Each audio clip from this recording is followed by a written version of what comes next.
दें, आज your money में हमारे साथ है फाइनेंशियल प्लानर और योगिक वेल्थ के लेखक गौरव मशरूवाला और साथ ही वाइस इन्वेस्ट एडवाइजर्स के हेमंत सिद्दीकी। आप दोनों का ही शो पे स्वागत है। तो सबसे पहले गौरव जी, अगर आपका नजरिया लंबा हो तो इस तरह के जो उतार चढ़ाव बाजार में देखते हैं तो हेमंत उससे तो फायदा ही होगा क्योंकि आप ज्यादा यूनिट्स जोड़ पाएंगे, खरीद पाएंगे। तो समझाइए मुझे कि बाजार की चाल का आपके यूनिट्स के साथ किस तरह से इसका रिश्ता है।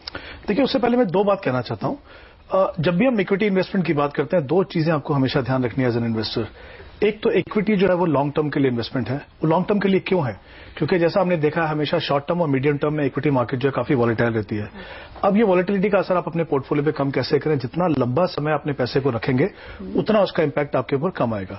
दूसरा, हमें हमेशा आपने सुना होगा, लोग कहते हैं कि लोग लॉन्ग टर्म के लिए इन्वेस्ट करो, लेकिन वो मुझे लगता है आधी सच्चाई है। दूसरी आधी सच्चाई ये है कि आपको डिसिप्लिन इन्वेस्टर बनना है। आप अगर मार्केट को टाइम करने की कोशिश करेंगे, क्योंकि हर इन्वेस्टर ये चाहता है कि मैं एकदम पीक पे निकल जाऊं और बॉटम में आ जाऊं, वो किसी भी बड़े से बड़े एक्सपर्ट भी ऐसा हमेशा रेगुलरली नहीं कर पाते।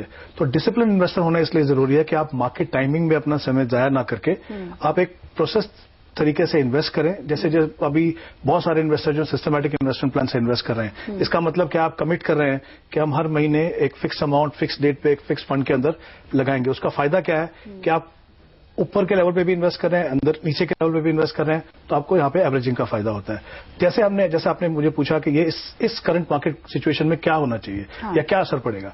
देखिए, अगर किसी फंड की एनएवी मान लीजिए आज 12 रुपए है, शायद वो 1 या 2 महीने पहले 14 रुपए रही होगी।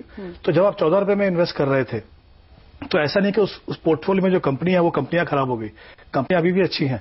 कुछ डोमेस्टिक इंटरनेशनल फैक्टर की वजह से मार्केट जब गिरता है, क्योंकि प्राइस जो है वो डिमांड और सप्लाई का फैक्टर भी होता है, और वहां पे आपको देखना है कि जब वही यूनिट, वही फंड में, वही पोर्टफोलियो आपको आज सस्ता मिल रहा है, कोई कारण नहीं बनता कि अपनी इन्वेस्टमेंट को आप बंद करें। लेकिन जैसा मैंने कहा, आप टाइमिंग नहीं कर सकते हो, डिसिप्लिन तरीके से इन्वेस्ट कीजिए। जितना पैसा, अगर आप लॉन्ग टर्म इन्वेस्टर हो, मान लीजिए 10 या 15 साल के लिए इन्वेस्ट कर रहे हो, बच्चों की पढ़ाई, अपने रिटायरमेंट के लिए, आपको आज के इंडेक्स लेवल के लिए वरी होने का कोई भी मुझे लगता नहीं कारण होना चाहिए।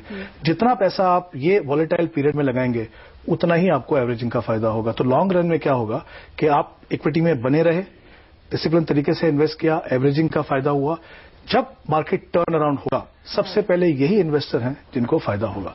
बाकी इन्वेस्टर शायद साइडलाइन पे खड़े होकर इंतजार कर रहे हैं या यहां से निकल गए हैं। इसीलिए बिल्कुल भी सही डिसीजन नहीं होगा इस समय पे अपनी इक्विटी पोर्टफोलियो से हैपहैजर्ड तरीके से अचानक से पैसा निकालना। बिल्कुल तो प्रॉब्लम आता है। बिल्कुल, इसी को और बढ़ाते हुए हम कहते हैं कि सेक्टर्स में ज्यादा आपको फोकस नहीं करना चाहिए, खासतौर से अगर आप एक नए निवेशक हैं। लेकिन जिस तरह का बाजार का माहौल है, अगर मैं समझती हूँ कि कोई म्यूचुअल फंड में निवेश की प्रक्रिया को समझता है, कैसे बाजार में उतार चढ़ाव हो तो उसको समझता है, तो क्या इस वक्त हमें सेक्टोरियल निवेश पर भी ध्यान देना चाहिए?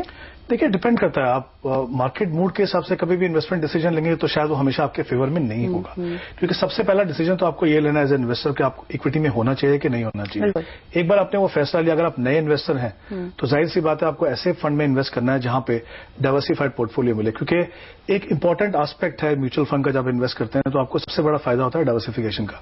अगर आप डायरेक्टली स्टॉक मार्केट में इन्वेस्ट करें, आपके पास 10,000 रुपए हैं, आप कितने स्टॉक लेंगे? जबकि अगर आप वही पैसा 2 फंड में लगाते हैं तो आपका 40 से 50 कंपनी में पैसा जाता है। तो जो डाइवर्सिफिकेशन है वो नए इन्वेस्टर को तो वहां से शुरुआत करनी चाहिए।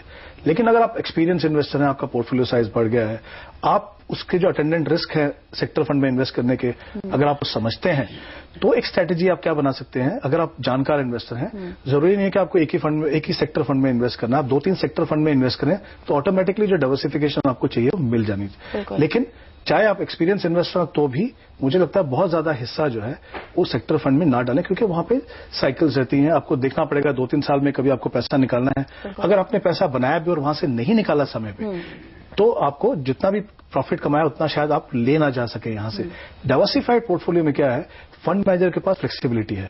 जब वो देखते हैं कि कुछ सेक्टर्स में अगर ओवर वैल्यूएशन हो गया तो वहां से निकाल के दूसरे सेक्टर में डाल सकते हैं, या डिफरेंट सेगमेंट्स है मार्केट के, लार्ज कैप, मिड कैप, वहां भी जा सकते हैं। तो एक डाइवर्सिफाइड मल्टी कैप फंड में इन्वेस्ट करना मुझे लगता है एक आम निवेशक के लिए बहुत ही अच्छा है। सेक्टर फंड में तभी डालें जब आप समझते हो और आप ये जानते हो कि किस समय उस फंड से निकलना है, क्योंकि वो बहुत ही इंपॉर्टेंट है। जबकि नॉर्मल डाइवर्सिफाइड फंड में आपको सिर्फ अपने टाइम होराइजन है जो आपके गोल से अलाइन किया हुआ है, उसके ऊपर फोकस करना है। आपको ये नहीं देखना है कि मुझे मिड कैप में जाना है कि लार्ज कैप में जाना है, कौन से सेक्टर में जाना है। वो काम आपका फंड मैनेजर कर रहा है। इन्वेस्टर गलती क्या करते हैं कि एक तरफ तो फंड मैनेजर चेंजेस कर रहे हैं, फिर वो खुद से अपने पोर्टफोलियो में चेंजेस करने की कोशिश करते हैं। वो बिल्कुल भी सही स्ट्रैटेजी नहीं है। तो ऐसे में बहुत सारे दर्शक ये भी पूछते हैं हेमंत कि हमें एसआईपी जारी रखनी चाहिए या लमसम निवेश करने का भी ये सही समय है? देखिए, हमेशा हम बात करते हैं कि क्योंकि मार्केट टाइमिंग अवॉइड करनी चाहिए तो एक सिस्टमैटिक इन्वेस्टमेंट प्लान के द्वारा इन्वेस्ट करना जरूरी है, लेकिन ये कहना गलत होगा कि वही एक अच्छा तरीका है इन्वेस्ट करने का। एसआईपी में वो लोग भी इन्वेस्ट करते हैं जो छोटे छोटे अमाउंट से रेगुलर इन्वेस्टमेंट करके एक बड़ा कॉर्पस बनाना चाहते हैं, लेकिन इसका मतलब ये नहीं है कि आप लमसम पैसा नहीं लगाएंगे। जैसे हमने पहले बात की, ये जो लेवल्स हैं अच्छे लेवल्स हैं। मैं ये नहीं कह रहा कि आप बहुत ज्यादा एग्रेसिव होकर इन्वेस्ट करें, बट ये डेफिनेटली वो लेवल्स हैं जहां पे अगर आपके पास लॉन्ग टर्म का पैसा है, अगर आप बहुत क्लियर हैं कि आपको 5, 10 साल, 15 साल तक वो पैसा नहीं चाहिए, तो डेफिनेटली इस समय पे जिन फंड में आप ऑलरेडी इन्वेस्ट कर रहे हैं एसआईपी के द्वारा, उनमें आप लमसम इन्वेस्ट कीजिए। कभी भी शॉर्ट टर्म को देख के अपनी परफॉर्मेंस को बेस मत कीजिए, दोनों तरीके से, चाहे वो गिरती बाजार हो चाहे वो चढ़ता बाजार हो। चढ़ते बाजार में देखेंगे शॉर्ट टर्म तो आप बहुत एग्रेसिव फंड में पैसा लगाएंगे, छोटे गिरते बाजार में अगर शॉर्ट टर्म परफॉर्मेंस देखेंगे तो कहीं ना कहीं आपका जो फोकस है वो लॉन्ग टर्म से निकल जाएगा। मुझे लगता है लॉन्ग रन में हमेशा एक जो स्ट्रैटेजी है जहां पे सिस्टमैटिकली और लमसम रेगुलर बेसिस पे अगर आप इन्वेस्ट करें, दोनों का मिक्स है, आई थिंक उससे सबसे बेहतर रिजल्ट मिलते हैं। चलिए, तो यहाँ पे इस चर्चा से क्लियर कट टेक अवे यही है कि गिरते हुए बाजार में आपको घबराने की जरूरत नहीं है, अपने निवेश में आप बने रहिए। दूसरा, लंबी अवधि का नजरिया रखिए ताकि इस तरह के उतार चढ़ाव से आपको नुकसान ना हो बल्कि फायदा हो। और तीसरा, डिसिप्लिन आपको मेंटेन करना होगा, यानी बिना चूके आपको निवेश लगातार करते रहना चाहिए। फिलहाल योर मनी में रुकते हैं एक ब्रेक के लिए, लेकिन ब्रेक के बाद लेंगे दर्शकों के सवाल। बने रहे हमारे साथ।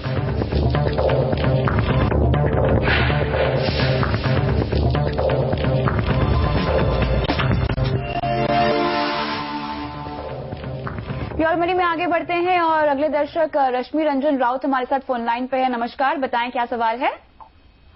मैम, मैं खासकर इन्वेस्टर हूँ। अच्छा, मेरा पीपीएफ में 1 लाख पर ईयर। ओके। और सैलरी है मेरा 5 लाख पर ईयर। ठीक है। एज 28। ठीक है, मुझे बताइए कि आपने अभी जो निवेश करने का मन बनाया है वो कितना आप निवेश करना चाहते हैं हर महीना? मैं एसआईपी में 10% पर मंथ इन्वेस्ट करना चाहता हूँ। चलिए, ठीक है, 10,000 की एसआईपी करना चाहते हैं हेमंत, पहली बार निवेश कर रहे हैं और बहुत निवेश करते हैं पीपीएफ में, लगभग 1 लाख। आई थिंक 2 एस्पेक्ट है यहाँ पे। एक तो इनकी एज अगर देखें और इनका जो डिसीजन है अभी एसआईपी के द्वारा इक्विटी फंड में इन्वेस्ट करने का, बिल्कुल सही तरीका है। बहुत अच्छी स्ट्रैटेजी है लॉन्ग टर्म में पैसा बनाने के लिए। 2 फंड मैं आपको रिकमेंड कर रहा हूं, आप देख लीजिए ऐसे ऐसे वैल्यू डिस्कवरी फंड देख लीजिए और कोटक का सेलेक्ट फोकस, ये 2 फंड है।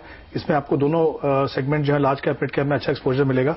आपकी जो स्ट्रैटेजी है पीपीएफ में इन्वेस्ट करने की बिल्कुल सही है, लेकिन बहुत ज्यादा पैसा भी वहां पे मत लगाइए। कहीं ना कहीं लॉन्ग टर्म में आपको उसको इन्फ्लेशन को बीट करने में थोड़ा स्ट्रगल करना पड़ेगा। मुझे लगता है थोड़ा सा पीपीएफ में पैसा कम करके इक्विटी फंड जो मैंने बताया एसआईपी के साथ अगर वहां पे थोड़ा ऐड करेंगे तो मुझे लगता है इनके लिए बिल्कुल सही स्ट्रैटेजी रहेगी। साथ ही अपने निवेश के लिए गोल भी आप निर्धारित कर लीजिए ताकि आपको निवेश करने में थोड़ी सी और आसानी हो और प्लान्ड निवेश हो। बहुत बहुत शुक्रिया आप दोनों का इस खास पेशकश में आज हमारे साथ शामिल होने के लिए। और मुझे भी दीजिए इजाजत, लेकिन आपका भी कोई सवाल है तो अपना सवाल आप कॉन्टैक्ट नंबर, लोकेशन के साथ ट्विटर आईडी आज का पता TH या फिर हमारे ईमेल आईडी mf@moneycontrol.com पर भेज सकते हैं। नमस्कार।